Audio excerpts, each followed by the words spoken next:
I want to start by telling a story about Jesus and a conversation he had with a rather important chap.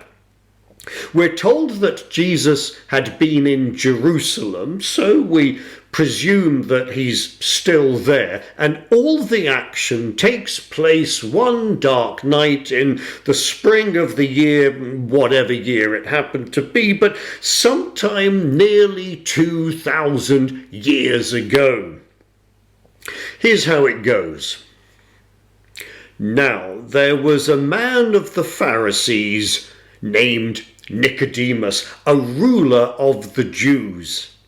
This man came to Jesus by night and said to him, "Rabbi, we know that you are a teacher come from God, for no one can do these signs that you do unless God is with him."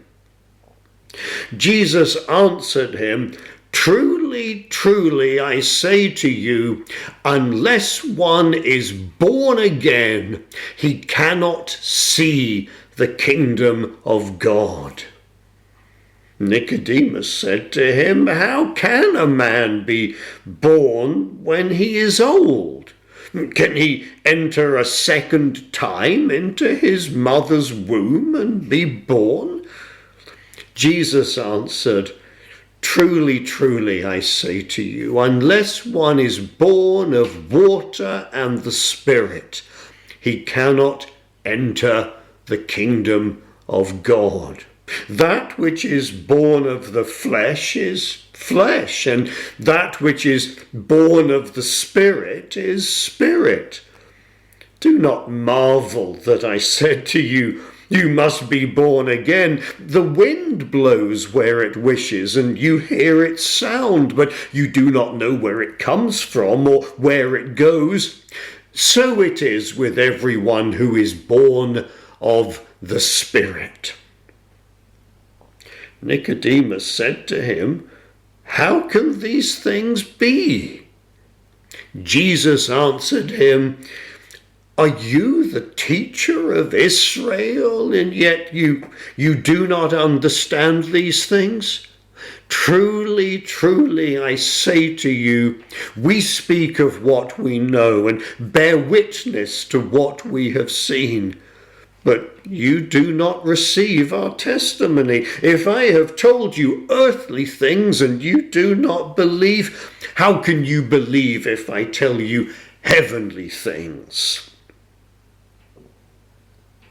One of the things which makes the reading of John's Gospel such a delight is the way in which he takes us behind the scenes, as it were, and shows us things which the other Gospels simply don't let us see.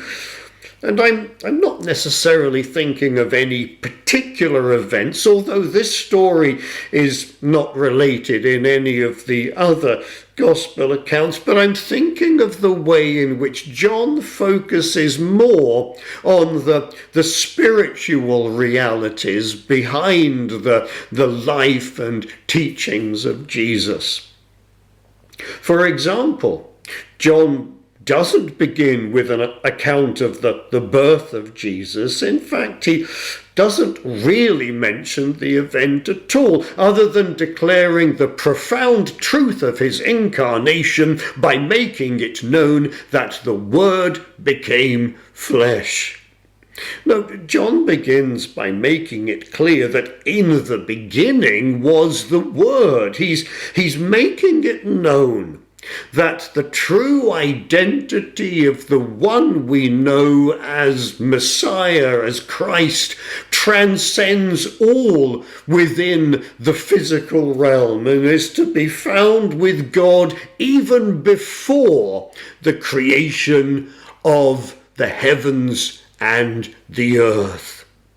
So here in this story we have a meeting of the physical and the spiritual, something of a divine confrontation of the eternal by the earthly. And it is set within a religious context. It's as if we're to understand that there is religion which does not recognize spiritual truths. Being religious is certainly not the same as being spiritual. Even knowing the scriptures inside out doesn't necessarily mean we understand the spiritual truths with which they are permeated. Well, there was a man of the Pharisees named Nicodemus, a ruler of the Jews. That's how the story begins. And the Pharisees, they were very serious about their religion. They were, if you like, the Puritans of their day, emphasizing the religious rather than the nationalistic side of Judaism. They thought that they alone were right as they strictly observed their understanding of the law of Moses and more particularly the traditions of the elders. Pharisees were generally performance orientated. They often concentrated much upon the rigid outward observances to the exclusion of human sympathy and understanding. Well, this is well illustrated by Jesus through their meticulous attention to tithing at the expense of justice, mercy, and faithfulness towards their fellow man. And when it came to their approach to God, they were generally self-righteous, depending upon their own obedience and faithfulness to the exclusion of that of God. Nicodemus is also spoken of as a ruler of the Jews, implying that he was a member of the Sanhedrin, the Jewish Supreme Assembly. And he came to Jesus by night. Of course, as to why he came by night, we can only speculate, though the logical conclusion would seem to be that this was probably intended to be a secret meeting out of the public eye, and certainly one where they would not be disturbed. And although there is no indication that any others were present, the fact that Nicodemus begins by saying, "we know," suggests that he was not alone in his considerations.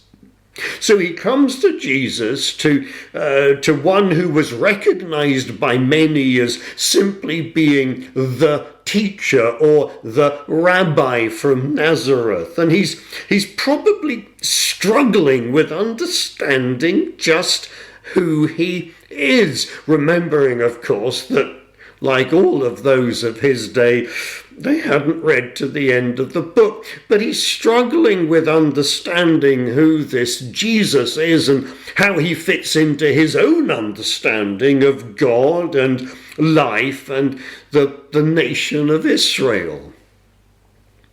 Well, the conversation starts well. He says, "Rabbi, we know that you are a teacher come from God, for no one can do these signs that you do unless God is with him." And if we didn't know any better, we might be tempted to think that Nicodemus, he had it all sewn up. He'd seen the evidence and essentially come to the correct conclusion. The signs, the word that John consistently uses to speak of what we might otherwise call the miracles of Jesus, that the signs pointed to the divine origin of Jesus. He was indeed a teacher come from God. But the problem was that Nicodemus didn't really understand the nature of God, nor the nature of the relationship of God with his people. Even today, people might look at the world around us and recognize that the evidence points to it having been created. They might well understand that it did not develop independently without the intervention of an external agent, but at the same time, completely misunderstand the identity and nature of that external agent. In the same way, a person might be persuaded that some form of religious activity is required in order to be right with God without really understanding anything of who he really is. So, understanding Nicodemus, his struggle, Jesus answered him, "Truly, truly, I say to you, unless one is born again, he cannot see the kingdom of God." Well, it might seem that Jesus is introducing a completely different subject. Nicodemus hasn't really asked a question, but it will soon become evident that he didn't really understand the nature of God, nor of his rule or kingdom. So, having been recognized as a teacher from God, Jesus responds with a statement concerning the authority of God. And he responds by telling him that unless one is born anew or born from above, one cannot even see the kingdom of God. And the point seems to be that recognition of God's kingdom, or an understanding of the nature of his reign, is dependent upon not only having spiritual perception, but also dependent upon entering into a completely new relationship with God. You may recall that very near to the end of this gospel, John records another conversation Jesus has concerning the kingdom of God, in which Pontius Pilate is thinking purely along physical lines. But here Nicodemus seems just as baffled on this matter. This isn't the first time that John has mentioned the idea of spiritual birth. Earlier in his introduction, he had been speaking in words that echoed the first act of creation by declaring that the true light, which gives light to everyone, was coming into the world. He was in the world, and the world was made through him, yet the world did not know him. He came to his own, and his own people did not receive him. But to all who did receive him, who believed in his name, he gave the right to become children of God, who were born not of blood, nor of the will of the flesh, nor of the will of man, but of God. As far as Nicodemus is concerned, he himself could hardly have been more right with God.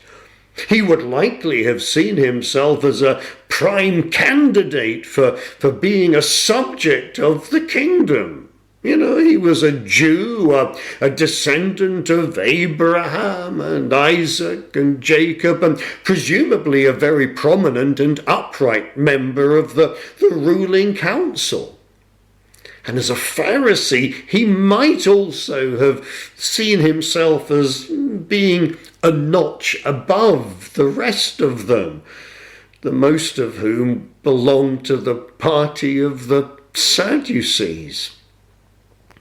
And his earthly thinking was made abundantly clear when, after hearing Jesus speak of being born anew, he said to him, "Well, how can a man be born when he is old? Can he enter a second time into his mother's womb and be born?" And we might well find that amusing.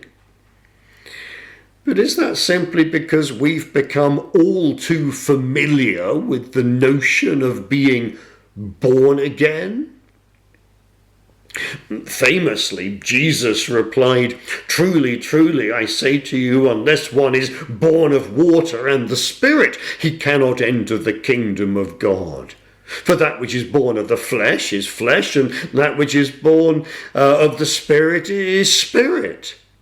Do not marvel that I said to you, you must be born again. The wind blows where it wishes, you hear its sound, yet you do not know where it comes from or where it goes. Well, so it is with everyone who is born of the Spirit." Again in all of this, as so often throughout this book, a contrast is being made between that which is from below and that which is from above, between that which is natural and that which is spiritual. So Jesus clearly states that that which is born of the flesh is flesh, and that which is born of the Spirit is spirit. Our physical birth, that which John has already mentioned as being of blood or of the will of the flesh or of the will of man, counts for nothing in the kingdom of God. Any earthly physical credentials we may have are completely meaningless. And I know that might be a difficult thing for some of us to grasp, but it was even more difficult for Nicodemus and his fellow Jews to get their heads around. I mean, they were, after all, the chosen people of God. Now, Jesus insisted any sight of the kingdom, any entrance into the rule of God must be through a birth of water and the Spirit. And I've no doubt that contextually, Jesus was speaking about being dunked in the water. But the continued emphasis throughout this book is on the spiritual, and here it is on the need to be born of the Spirit. But here is the thing. The thing is that too often we fail to see beyond the end of our religious noses, as it were. As we suggested earlier, there is religion which does not recognize spiritual truths. Indeed, much of religion doesn't recognize spiritual truths.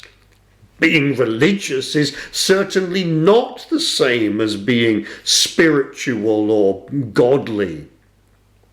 Even Nicodemus, whom Jesus addressed as the teacher of Israel, even he didn't understand these things. I'd like to think that by the end of his life he truly did. Later, John tells us that Nicodemus had stood up for Jesus and suffered abuse as a result of it. And then even later, following the death of Jesus, Nicodemus assisted in his burial. I'd certainly like to think that following the resurrection of Jesus, Nicodemus came to his full senses and came to see the kingdom of God in all its fullness. That would be a beautiful end to the story. And what of our story today? Where are we on the road to spiritual enlightenment? Do we ever find comfort or security in our physical or religious ancestry? Do we struggle to see those things which cannot be seen? Or have we found new life in the Spirit of God? As Jesus once said to those who struggled with his teachings, to those who struggled to see beyond the end of their natural noses, it is the Spirit who gives life. The flesh is no help. The words that I have spoken to you are spirit and life. So may God bless us through his Spirit, and may he open our eyes to see that which cannot be seen. May he fill us with his Spirit, his life-giving Spirit, that we may truly have life in all its fullness. And for any who are listening to this, but who haven't yet been born from above, who haven't yet been born of the water and of the Spirit, then please do listen more to the words of Jesus and decide to follow him as your teacher too.